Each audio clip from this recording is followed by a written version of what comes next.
Now from Place Ministries, another inspirational moment. Welcome back to Your Place. Ephesians 4:7 and Ephesians 4:12 say, "But to each one of us grace has been given as Christ apportioned it, to equip His people for works of service so that the body of Christ may be built up." Earlier this week in our devotional time, I told you that the word grace in 1 Corinthians 12:7 is another way of referring to spiritual gifts. So here's a question for you. Why has God given you grace, spiritual gifts?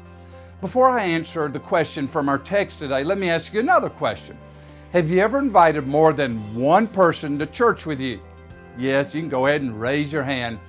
If you've invited more than one person, you have most likely heard these words: "I don't have to go to church to be a Christian." No, you don't have to go to church to be a Christian, but you do have to be involved in a local body of believers, a local church, to be an obedient Christian according to Ephesians 4:12. You cannot be a part of building up the local body of Christ if you're not involved in using your spiritual gifts within the local body of Christ.